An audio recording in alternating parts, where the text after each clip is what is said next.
I was a little ambivalent about passing this article out because it's really written for therapists. It's in a psychotherapy magazine, not really a journal. But I decided to give it to you. Some of you guys, you can let your wives help you with the big words.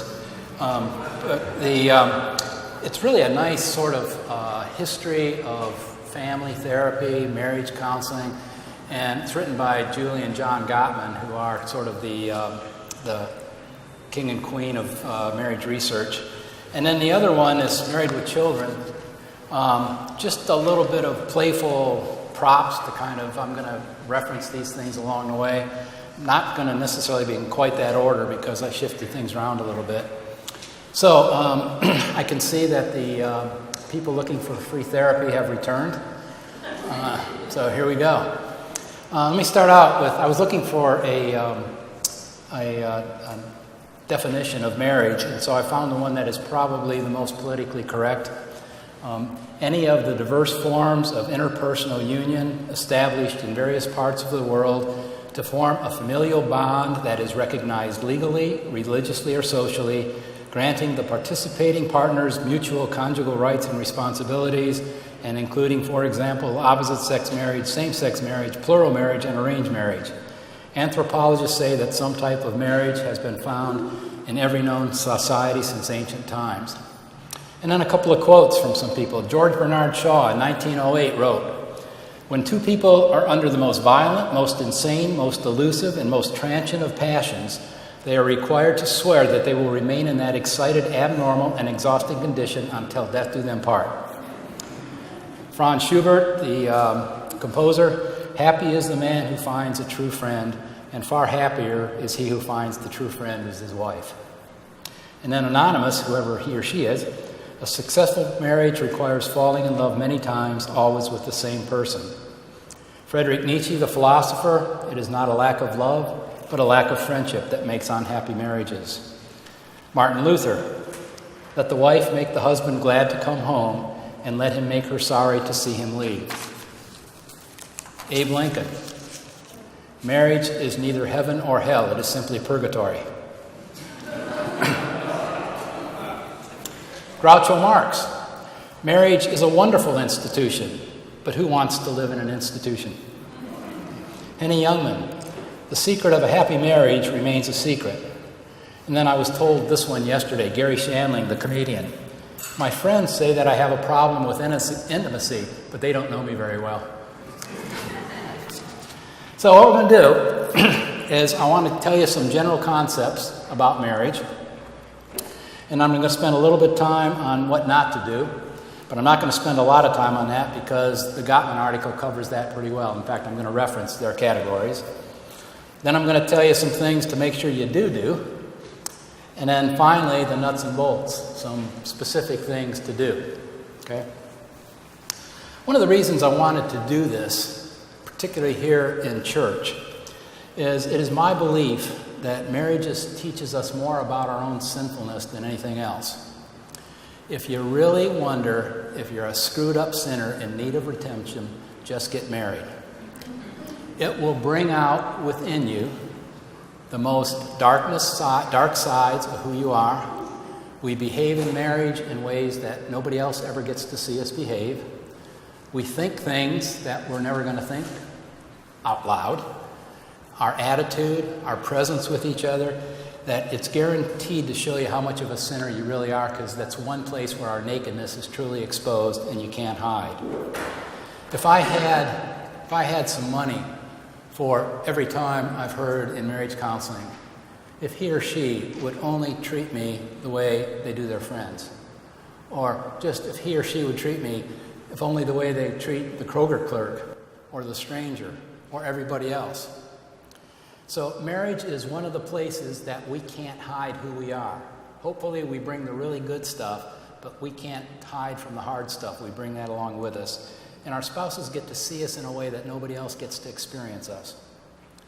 Secondly, marriage has incredible centrality in our lives.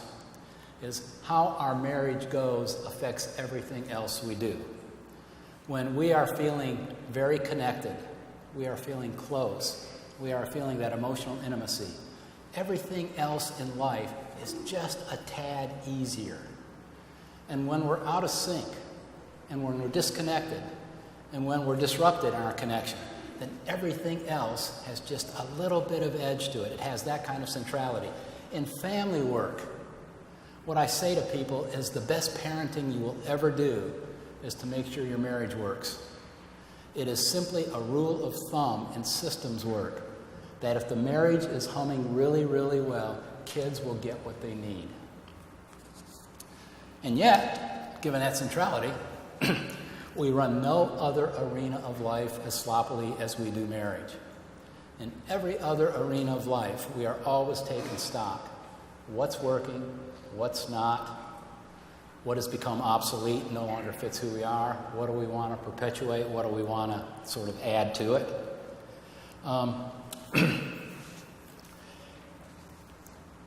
We put our marriage, of all the things we do, marriage is probably the only thing we do that we put on cruise control, because we're never taking stock exactly what's working and what's not. And our marriages are never on a plateau. The people that really do the research on this says marriages are either getting better or they're subtly deteriorating, but you're never at a plateau. When things are slipping south in a marriage, then things typically feel a little bit worse than they might actually be. But when a marriage is going south, it is incredibly exhausting to both people. When a marriage is improving, things are probably not quite as good as they seem, but who cares? But the important piece is when marriages are working really well, there's an energizing component to it. It feeds our spirit, it feeds our soul. So then I want to talk about models of marriage, which is, if I get back over there, number one. This is a work in progress. I don't think I got this down yet, but I'm working on it. Okay? I'm going to give you 3 different models that we got. One is if this is the personality of one of the spouses, and the other is just right on top of it. They're essentially connected that way. The best example I got of that is my own parents' marriage. My dad was a Lutheran minister. And back a generation ago, for some of you it's 2, 3, 4 generations ago, the minister's wife had tremendous status in the community. Not so much, Megan. But she's got enough on her own, so it doesn't matter. But my mom's entire identity, it seemed, was locked into being the pastor's wife. And when my dad left the parish ministry and went into the administration of a church-related nursing home, she floundered for years because she had put so much of her identity in being the pastor's wife. The next one is this one. And oftentimes, where we got them overlapped, we put a cross there, the presence of God is the connection. That one's flawed. Because, and Gottman's article is going to disagree with me a little bit here, but I think all of us yearn to have some sense of wholeness and some sense of separateness and autonomy, just ourselves. And this is oftentimes where I think the fights occur, is I don't want you to tell me who I am. I don't want me to be part of you. I want you to let me just be me. So the third model that I use is there's 2 people connected with a rubber band. And this rubber band there's this movement. It's the vibrancy of that rubber band that keeps it vibrant and alive. We have to go out and get our needs met by some other events, people, activities, et cetera, et cetera. One of the cliches in my field, it would take 100 people to meet all your needs. Never ask your spouse to be more than 50. So there is a part of us that needs to go. And then there's this drawback toward the relationship.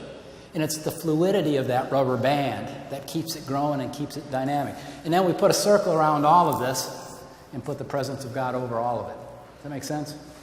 Okay. If that rubber band stretches too far and we lose our connection, it snaps. But if the rubber band gets too close and there's no vibrancy in it, then it becomes boring and stale and lame within itself. 2 major functions of marriage, which there are also 2 major functions of family.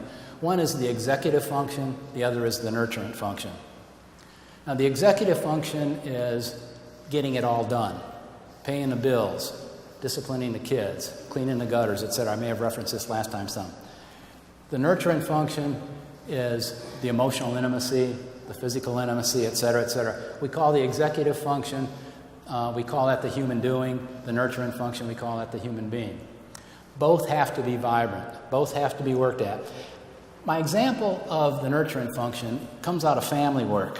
It's one of the most powerful stories in my practice, and I'll tell you why. It was late in the day, and I was working with a family, mom and dad, 2 adolescents, boy and a girl. And the girl was incredibly polished and achieved, good student, lots of friends, athletic, had it all. Okay? Think 180, and you got the boy. Guy was obnoxious. He had an attitude. He was just giving them a run for it. And his attitude was really hard to tolerate. And family sessions, I usually run those pretty tight, keep that under control. But it was late in the day, and I was tired, and it was kind of getting sloppy. And dad was over here, boy was over here, mother and daughter in front of me on the sofa. So this boy gets into his obnoxious act, and he starts throwing out attitude. And it was bad. So the dad gets up, walks in front of me over to the boy, and I thought he was going to deck him. And if I am honest, I'd have let it happen. Okay? But the dad points his finger at the boy, and in the midst of that boy's attitude says, "Son, there is nothing you will ever do to get me to stop loving you." And that's my image of God with us. But that boy's attitude immediately cracked, and he began sobbing and got up and hugged his dad. That's the nurturing function. When you have the capacity to get past the crap and see the child. Okay. Around the next one, and these are still on the marital concept. This is a tough one for people. This is number 2 in my handout. Is roughly 70% of all marital issues do not resolve.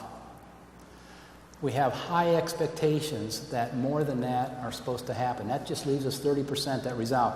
Our task, and I'm coming back to this a little bit later, but just to be aware of, the research says that about 68 to 73% in Gottman's research of marital issues don't resolve. And again, I'm going to come back to that. Next, the divorce rate. The divorce rate has been around 50% for the last 10, 15 years. If anything, it's down a little bit. But that's the statistic that gets quoted so much. But to me, the other statistic I'm about to tell you is maybe more bothersome in some ways. Of the marriages that remain intact, 60% of those are what we call devitalized. They're not staying together for particularly good reasons, and they're not growing anything. And probably the biggest reason I would give a talk like this, it is also a given in family work that if there is significant tension in the marital dynamic, the kids will eventually act it out.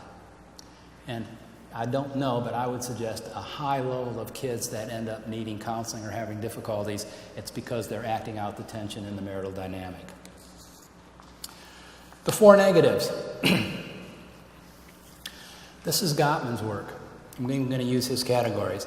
They studied over 6,500 couples, and he calls these the 4 horsemen of the apocalypse. The first is criticism. It doesn't work. In fact, I was just thinking as I was getting this together, I don't know that I can find any real positive motivational effect for criticism in families. I mean, wives, do you really think he's going to thank you for telling him how messed up he really is? And it's only in families, however, that if something's not working, we just do more of it more intensely. In every other arena of life, if something's not working, we'll try something different. But in family and marriages, if it's not working, we up the intensity and up the decibels. So I think I mentioned to you last week, it's why in family work, probably in the majority of cases, the first thing I'll say to people is cut your verbiage by 50%. It ain't working. Okay. But what happens when there's criticism, and this is a very, very frequent phenomenon, is that a relationship moves from proactivity to reactivity. And once a relationship gets to reactivity, and from my side of the table, where you can, quote, diagnose reactivity, it's when a couple loses its ability to differentiate little stuff from big stuff.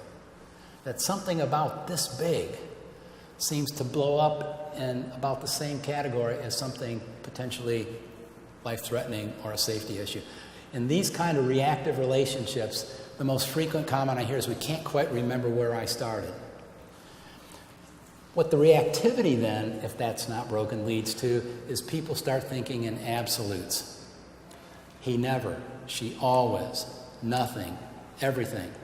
When a couple starts talking in absolute language, or if people start thinking that way about their spouse, you know that the relationship itself has moved from proactivity to reactivity.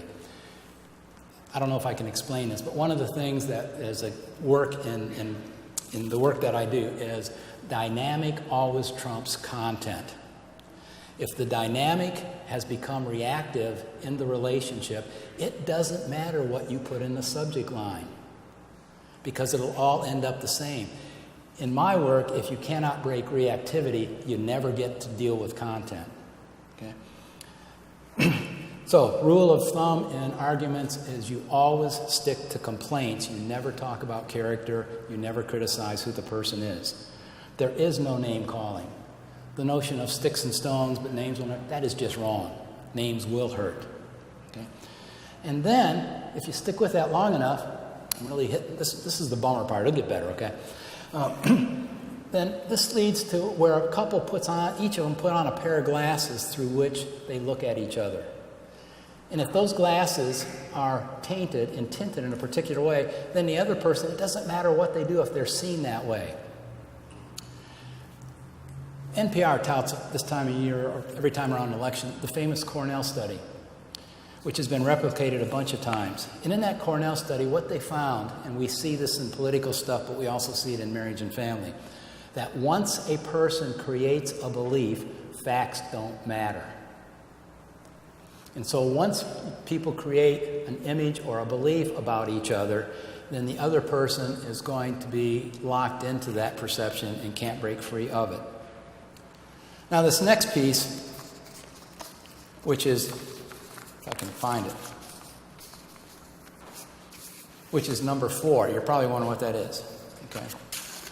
If you take nothing else from this evening, I want you to take this piece.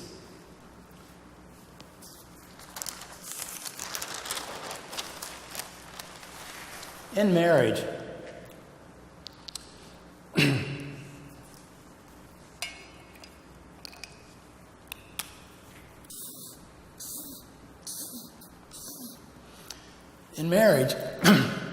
when we get angry and frustrated, which is this first level, it's a valid feeling. It has all kinds of rationale and reasons. Usually there's a kernel of truth in why we get angry. But it's a relatively upper level emotion. If you cut to a level below that, it means you've been hurt and wounded.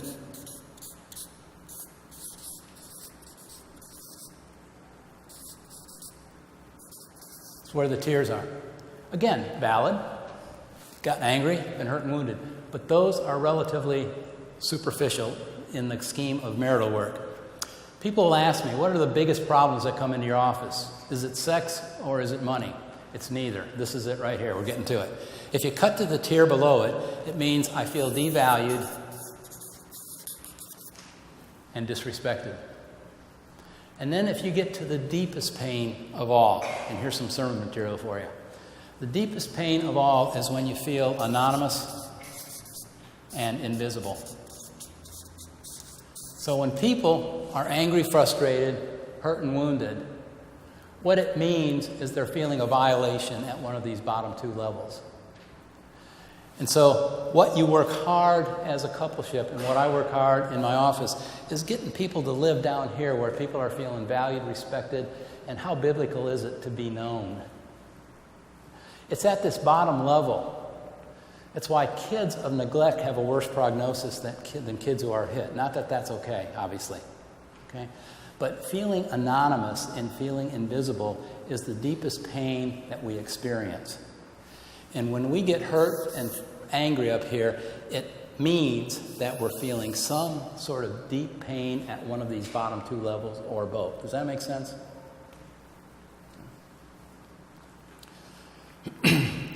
Number 2. These are the bad stuff. 1, criticism. 2 is contempt. Okay. Contempt is, it's characterized by an air of superiority, demeaning, sarcastic, condescension, Usually there's rolling of the eyes and sneering and that kind of stuff. The meanness of when you are experiencing contempt from someone else, it literally attacks the immune system. And this is particularly demonic to women. Women who live in a relationship in which they experience contempt, on average, it shortens their lives 6 to 8 years. When this becomes part of the relationship and contempt becomes a pattern of any kind of frequency, that is our best predictor that the relationship's lost. 60% of all divorces are initiated by women, and a good many of those is because they've experienced contempt. Defensiveness is number 3, which is kind of a natural response to criticism and contempt. I wouldn't behave this way if it weren't for your behavior, I wouldn't be experienced. I'm behaving this way because of you. All the responsibility is put on the other person. I don't have any part of that. I sort of chuckle. Most couples come into marriage counseling thinking, my spouse is seriously disturbed and just doesn't know it, and if he's a good counselor, he'll figure that out and do something about it. This is the most common defensiveness in a relationship. And this is where reactivity typically gets set up that I mentioned earlier. The reason it is so tough is because it arouses parts of the brain. And the point of that, when that amygdala, that in the back part of your brain gets aroused, you no longer see your spouse as your friend, but you see your spouse as an adversary. Okay? The only predictor we got for marital satisfaction is whether a couple honors their friendship and behave consistently that way. It's at that point where you're unable to see, at that moment in time, anything good in your spouse. The wife says in her mind, why did I ever say yes? And speaking of proposals, some of you heard me say this before, I think that if we spent anywhere near as much time picking our spouses as we do picking schools for our kids, we could cut the divorce rate significantly. I had a case, and Gottman talks about some of the similar, I don't know if it's Gottman's, but I've heard it elsewhere. But I literally found myself doing this. I was working with a couple, and she'd gotten to this place, she could find nothing good in him. And I was working really hard. This guy's got to have some redeeming. I was trying child of God stuff, everything, picking anything I could to try to get her. Is there anything decent, And so finally, I was getting frustrated. And I about had enough of it because I was working really hard and she was giving me nothing. So finally, at the end of the day, I said, I'll tell you what, let's just take him down to the vet and have him put down. And it got her attention because she could not find anything about that guy redeemable. And then the fourth one is stonewalling, or what in the field we call the Heisman move. And this is prone to men. It's when, we talked about this with boys, I think a little bit with anxiety last week, is what it is the men get the overstimulated brain and they literally shut down. That stonewalling is, yes, it's holding off, but it's really a survival technique when it happens. As a general rule, as I said, talking for women is a stress reducer. For men, it's a stress inducer. When a man hears, honey, we need to talk, he's immediately going to, where did I screw up now? Okay. There is one book, I don't do a lot where I would push on this, but there is one book on this that I would suggest. It's called How to Improve Your Marriage Without Talking About It. And it is a really good book in terms of how some of those differences play out.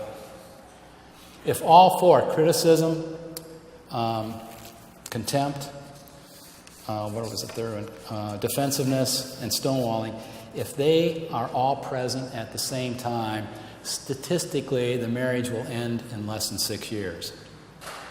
But on the other side of the equation, we all do some of all of those. That is where our sinfulness gets played out. We are all going to play that out sometime in some way. Now, the positives.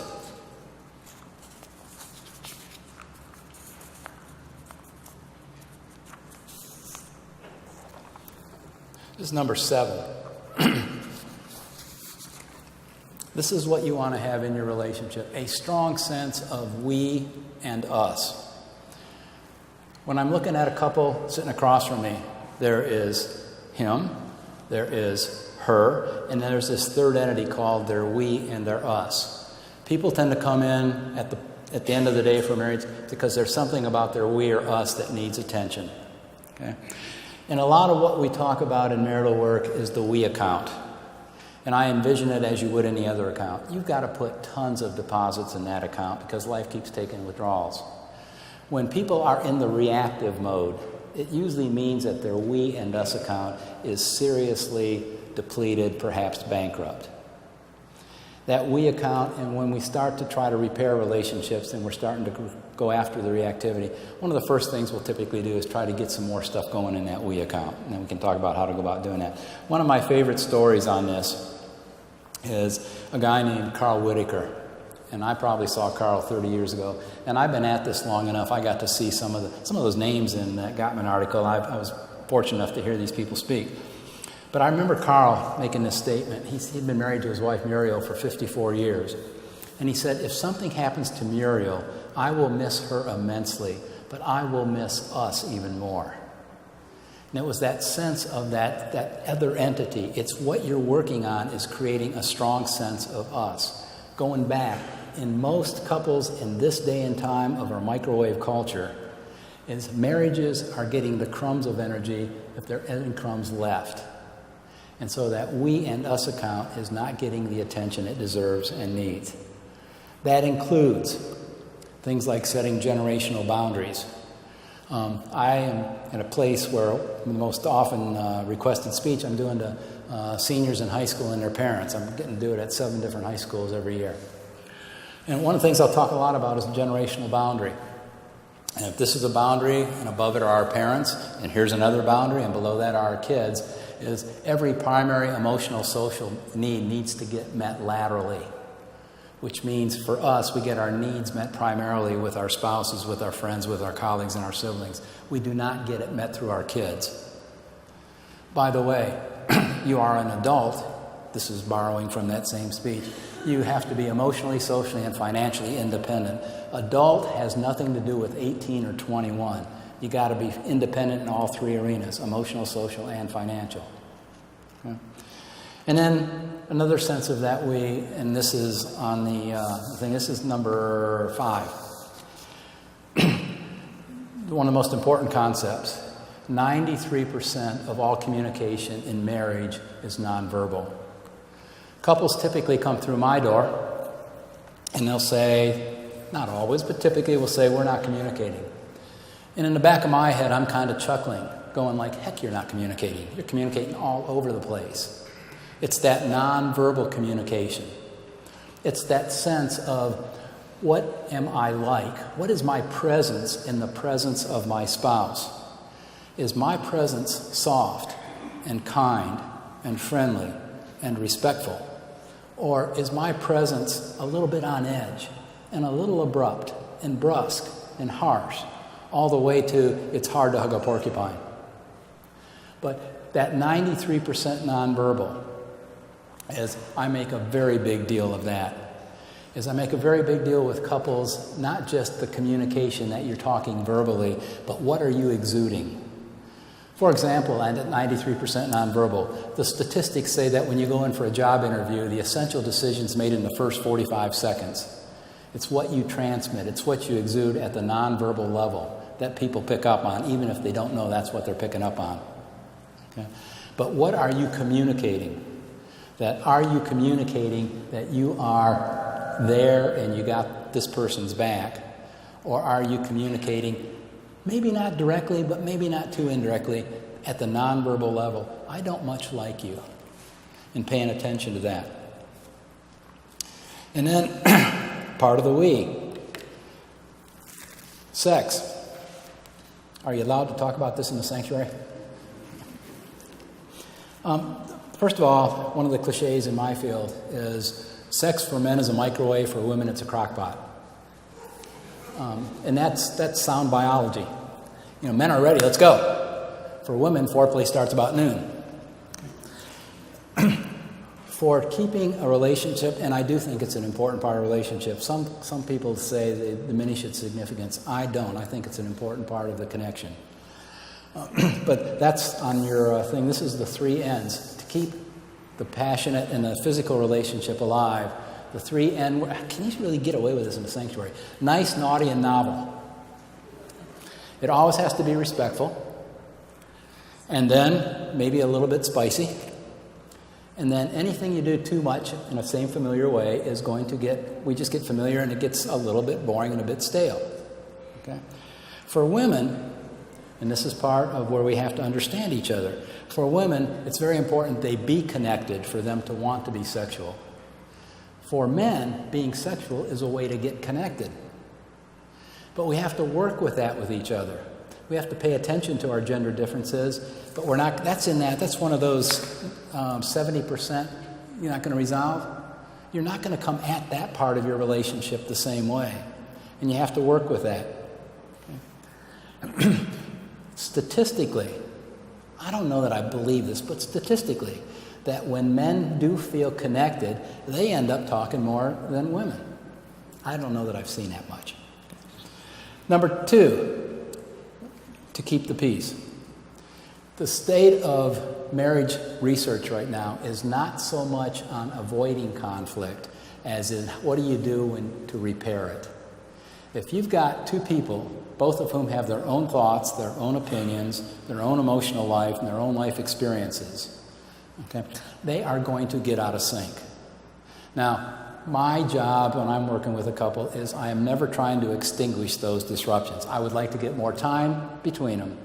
But the goal for a couple is you don't get so deep in the ditch and you come out quickly, looking for less severity, quicker recovery. Okay? And so I don't look at marriages as good or bad. I look at those that work and those that don't. But the big issue is not getting in trouble, but how do you get out of it and how quickly do you get out of it? That's where the focus needs to be. If you got 70% of the time, you're not going to resolve issues. The skills of repair become crucial if you're going to make it work really well. The difference between functional couples and dysfunctional couples has absolutely nothing to do with the amount and the difficulty of the problems they face. It's how well they go with repair and how well they do with getting out of the ditch quickly. Number 6, in a successful relationship, what you're looking for is 5 to 8 positive exchanges for every negative. That statistic is operational in the most successful relationships. That's their operational ratio. 5 to 8 good interactions for every negative. The reason that's important, it suggests obviously there's some negative, but you've got overwhelming positivity. In any relationship, you're going to problem solve more effectively. But the reason this is so crucial is that if the ratio is in effect, a couple gets really good at differentiating things we can resolve from things we have to manage as a dilemma. That's where that 70% comes back. If get really skilled at keeping that ratio alive, then those issues that won't resolve, that it's not this, oh darn, we've got to live with it. It's okay. But the coupleship has got to get good and stop beating up on issues that you're not going to resolve. And we all have those, and we all have the majority of our relationship tied into those. You've got to get good at that. On the keep the peace, I suggest that there are no significant marital conversations after 8:30 at night. Odds of a conversation going south go up dramatically at night. And no significant marital conversation should take place when alcohol is involved. Just a pragmatic tip for wives. If you want his help to do things, this is in the research and all kinds of stuff, and probably shouldn't tell you because now I've spilled it and the guys know the deal. But you don't give them a command of, I need you to do this, this, and this. What you do is you create a list and you give it to your husband and say, if you could help me with these things, it would be very useful. Because men want to be able to choose how they help, but they also want to be able to do it in their order. They want some control in terms of how it works and how it plays out. So just on a pragmatic level, if you want to be effective getting him to do things, that's probably one of the easier ways to do it. And then the other thing in keeping the peace is the sense of we got each other's back. I'm going to have to hurry up here. Number 3, to commit. This is where I'm going to ask your forgiveness, and I say this with humility because I am in my second marriage, so obviously I've been through a divorce. And I don't think the Bible is neutral on it, but the best I can do is say I gave it my best shot, and God, I hope you'll have some mercy. But 75% of all divorces happen in the first 4 years. 18 months and 4 years are the peak times for affairs. Now, the 75 divorces happen in the first 4 years. Here's why. Is in the first 18, 2 years max, you're in the infatuation stage. After the infatuation stage comes the disappointment phase. And no coupleship gets a bye, nobody gets a pass, nobody gets around it. That after about 2 years, you're going to move into the disappointment phase. And I don't know what's harder. You begin to experience some disappointment in who you married, or you begin to experience yourself as a disappointment to the person you married. But you never get to cooperation until you work through the disappointment phase. I would say the majority of marriage counseling is because people went into that disappointment phase. They either assumed there was something wrong with the fabric of the marriage and got divorced, or they got stuck there. I work with marriages 20, 25 years, never made it out of disappointment. And the habits they developed in that stage maintain to this day. One of the examples is one guy recently said to me, we can't give it in, when he started talking about it, he says, we cannot even get on the same zip code, let alone on the same page. There are two kinds of commitment. One is constrained commitment. This is the 60% devitalized marriages. We're staying together for the kids. We're staying together for the economy. We're staying together because what families and other might think. We stay together because we're not quite sure how they'll handle it at church. And then there's dedication commitment. When we get married and we have a covenant, our covenant is not with each other. Our covenant is with God to tend to each other. We do not covenant with each other at all. That both people are covenanting with God to be this other person's advocate in life. So the biggest issue in commitment is you got to take the exit signs down, particularly when you get in the disappointment phase. We're going to stick this out. We're going to have to work at this. It's going to be hard. Marriage is hard work. You do not have a choice whether it's hard work or not. The only choice you get is whether it's good work or bad work, but you don't get a choice whether it's hard or not. The fourth is to listen. Now, the biggest argument that I have with Livy, my wife, is I will say, I told you, and she will say, no, you didn't. You know, how we missed out on that, but that's probably our Achilles heel. We do that one a lot. But to listen.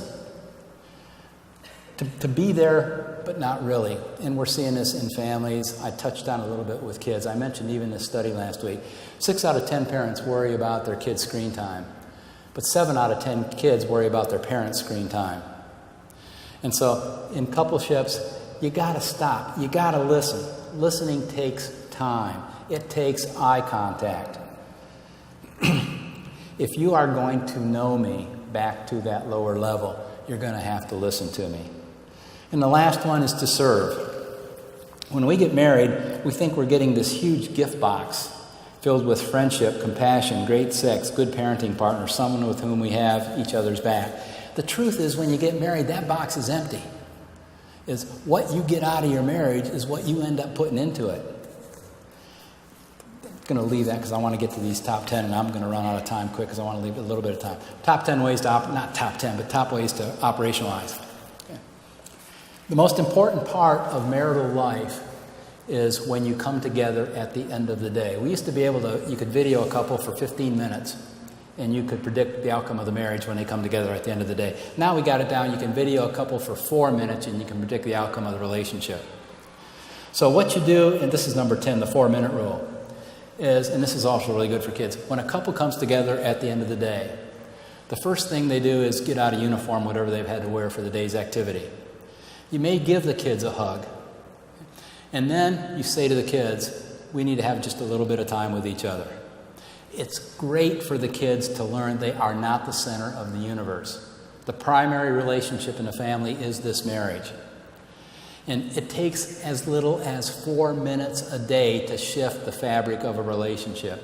You come together in that time, and what you say to each other is not a litany of the day's activities, but what you say of how have you been in this day. You just make that connection. I am convinced if you do that well, it affects how the evening goes. I'm even more convinced it affects how well people sleep. Just 4 minutes. Number 2, I've already commented, small things often. The Gottmans, their mantra is small things often. You do not change marriage. You do not protect a marriage with kids by date nights, retreats, getaways, vacations. Those are great. I encourage you to do them. They will not shift the fabric of us. They will not change your we and us. If you're going to change your we and us, it's done in exceedingly ordinary time. On a daily basis, you're expressing appreciation for each other. On a daily basis, you're doing a kind deed for each other. On a daily basis, you're paying attention to what your request is of each other. But on a daily basis, most of all, you're paying attention to what is my 93% presence in the presence of my spouse. You express appreciation, grace, and the benefit of the doubt. That's number 3. Number 4, kind deeds for the marital bank account. When you do something nice, you're not doing it for him, you're doing it for the us. When you do something nice for her, you're not doing it for her, you're doing it for the us, for that we and us. For having kids, people resist this, but you schedule sex. If you got kids and you're waiting for both of you to be in the mood and have the energy, forget it. Ain't going to happen. Okay? But you want to be 20 again where everything's spontaneous. It won't work that way. But it gives you something to look forward to. And you begin to plan the evening around that. And you work together to help get the kids down, that kind of stuff. Then it's our time. But it has to be scheduled if it's going to work. You maintain positive eye contact is number 7. Number 8 is when you are having conversation, or if you are out having dinner, you train your kids. It's the 3B rule. They are not to interrupt you. They are not to contact you unless it's broken, bleeding, or burning. The 3 B's. Those are the only 3 occasions in which they're allowed to interrupt. This is your time. This is time that you're investing in us so we can be better to you. Burning, broken, and bleeding. If it's not one of those, don't mess with us. This is our time. Okay? If you want to have a conversation, you don't just say, let's talk. You approach your spouse with, tell me when it's a good time for us to talk. You don't want to talk to somebody if it's not a time where they're going to be able to hear you and listen. So you ask them, when's a good time for us to talk? So you let them have some say in how we do this. And then number 10 is, and I'm belaboring the daylights out of this, is pay absolute attention to your 93% nonverbal presence. It is the biggie in what happens in marriage. And in the category all by itself, the statistics are couples that pray together just do so much better all the way from their communication to their sexual activity. And I think when I read that, I think men are probably praying for sex. But anyway, couples that pray together just have better relationships. And then I just want to close with a scriptural text from Romans. Let love be genuine, hate what is evil, hold fast to what is good. Love one another with mutual affection, outdo one another in showing honor, do not lag in zeal, be ardent in spirit, and serve the Lord. Rejoice in hope, be patient in suffering, persevere in prayer. Thank you.